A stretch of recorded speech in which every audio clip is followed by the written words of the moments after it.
स- स्वागत है आप सभी का मेरे दूसरे वीडियो पर। तो आज का हम लोग का टॉपिक है सार्वजनिक व्यय के सिद्धांत, प्रिंसिपल ऑफ पब्लिक एक्सपेंडिचर। तो सार्वजनिक व्यय क्या होता है ये मैंने अपने पिछले वीडियो में बता दिया है, फिर भी मैं इसका एक बार थोड़ा सा ब्रीफ इंट्रोडक्शन दे देती हूँ। सार्वजनिक व्यय से अभिप्राय उस व्यय से है जो केंद्रीय, राज्य तथा स्थानीय सरकारों द्वारा उन सामान्य आवश्यकताओं की संतुष्टि के लिए किया जाता है। इस प्रकार सार्वजनिक व्यय सामूहिक सामाजिक आवश्यकताओं की संतुष्टि में सहायता करती है। 1950 के बाद सार्वजनिक व्यय के सिद्धांत एवं व्यवहार में तीव्र परिवर्तन हुए हैं। प्रोफेसर मुंसग्रेव का कहना है कि सार्वजनिक व्यय का संबंध दिन प्रतिदिन की गतिविधियों में होना चाहिए, जिससे साधनों का वितरण और स्थिरता के साथ साथ व्यावसायिक कार्यों को भी प्रोत्साहन मिल सके। तो ये था हम लोग का सार्वजनिक व्यय का डेफिनेशन। अब सार्वजनिक व्यय का जो सिद्धांत है उसको हम लोग देखेंगे। तो सार्वजनिक व्यय के सिद्धांत को दो भाग में बांटा गया है। पहला है मुख्य सिद्धांत तथा दूसरा है गौण सिद्धांत।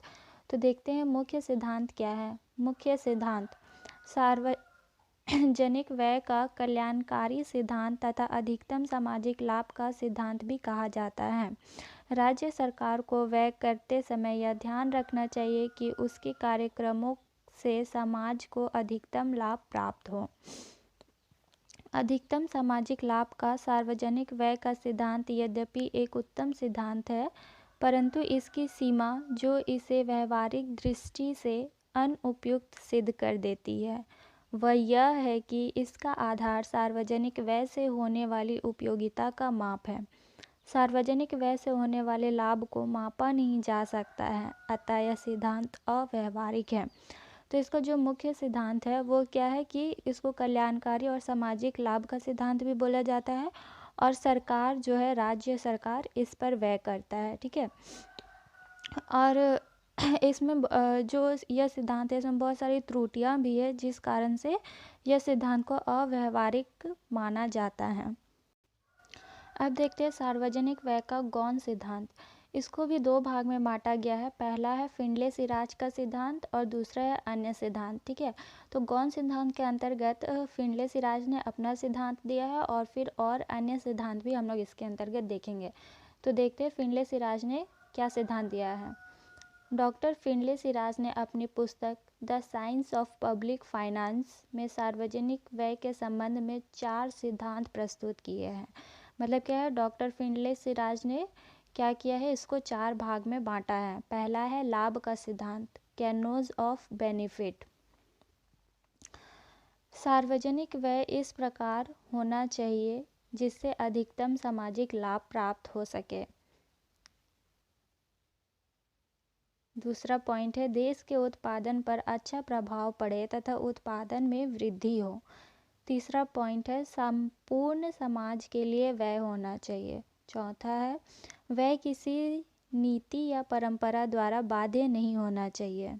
इस सिद्धांत के व्यवहारिक प्रयोग में अनेक कठिनाइयाँ उपस्थित होती हैं, जैसे यह ज्ञात करना बहुत कठिन है कि किस व्यय से समाज को कितना लाभ हो रहा है। प्रत्येक व्यय की एक सीमा है, परंतु इस सीमा को सरलता से ज्ञात करना कठिन होता है। तीसरा है कुछ व्यय समाज के लिए अहितकर होने पर भी उन्हें विषम परिस्थितियों में करना आवश्यक होता है। तो ये था फिंडले-सिराज का पहला सिद्धांत, लाभ का सिद्धांत। अब दूसरा देखते हैं मितव्ययता का कैनोन ऑफ इकोनॉमी। मितव्ययता का सिद्धांत। इस सिद्धांत के अनुसार सरकार को केवल आवश्यक कार्यों पर ही व्यय करना चाहिए। इस उद्देश्य की प्राप्ति हेतु सरकार को निश्चित विषयों का पालन करना चाहिए, जैसे किसी मद पर आवश्यकता से अधिक व्यय नहीं करना चाहिए। दूसरा है सार्वजनिक व्यय इस प्रकार से करना चाहिए जिससे उत्पादन शक्ति में वृद्धि हो। तीसरा, सरकार को व्यय के अंतिम परिणामों और प्रभावों की ओर भी ध्यान देना चाहिए। तो ये था हम लोग का दूसरा पॉइंट, मितव्ययता का सिद्धांत। पहला था लाभ का सिद्धांत, दूसरा था मितव्ययता का सिद्धांत। अब तीसरा सिद्धांत इन्होंने दिया है स्वीकृति का सिद्धांत, कैनोज ऑफ स्नेक्शन। इस सिद्धांत का अर्थ है कि कोई भी सार्वजनिक व्यय करने से पूर्व उनकी स्वीकृति अधिकारियों से अवश्य प्राप्त कर लेनी चाहिए। इस नियम में निम्नलिखित बातें सम्मिलित हैं। पहला, व्यय करने से पहले उचित अधिकारियों से स्वीकृति प्राप्त कर लेनी चाहिए। दूसरा है, द्रव्य की जितनी मात्रा व्यय करने की अनुमति मिली हो उससे अधिक व्यय नहीं करना चाहिए। तीसरा है, व्यय करने के लिए धन के हिसाब किताब का उचित आकेंचन होनी चाहिए। चौथा सिद्धांत इन्होंने दिया है आधिक्य का सिद्धांत, कैनोन ऑफ सरप्लस। इस सिद्धांत का अर्थ यह है कि सरकार को व्यय करते समय घाटे की स्थिति को टालना चाहिए और संतुलित बजट की नीति अपनानी चाहिए, और जहां तक संभव हो बजट में साधारण आधिक्य ही होना चाहिए। तो ये था पहला सिद्धांत जो फिनले सिराज के द्वारा दिया गया था। फिनले सिराज ने 4 सिद्धांत दिए: लाभ का सिद्धांत, मितव्ययता का सिद्धांत, स्वीकृति का सिद्धांत और आधिक्य का सिद्धांत। अब हम लोग दूसरा पॉइंट देखेंगे, अन्य सिद्धांत।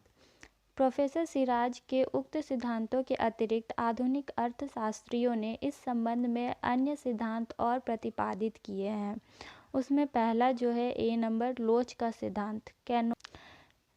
सिद्धांत, कैनोन ऑफ इलास्टिसिटी। इस सिद्धांत का यह अभिप्राय है कि सार्वजनिक व्यय में पर्याप्त लचक होनी चाहिए। बी नंबर है उत्पादन में वृद्धि का सिद्धांत, कैनोन ऑफ प्रोडक्टिविटी। इस सिद्धांत के अनुसार सार्वजनिक व्यय इस प्रकार का होना चाहिए जिससे देश में नए नए उद्योगों की स्थापना हो, रोजगार के अवसरों में वृद्धि हो तथा जनता के जीवन स्तर का विकास हो। सी है का सिद्धांत, कैनोन ऑफ इक्विटेबल डिस्ट्रीब्यूशन। सार्वजनिक व्यय इस प्रकार का होना चाहिए जिससे धन के वितरण की विषमता कम हो सके। उपरोक्त सिद्धांतों पर चलकर सार्वजनिक व्यय द्वारा जनता को अधिकतम लाभ पहुंचाया जा सकता है।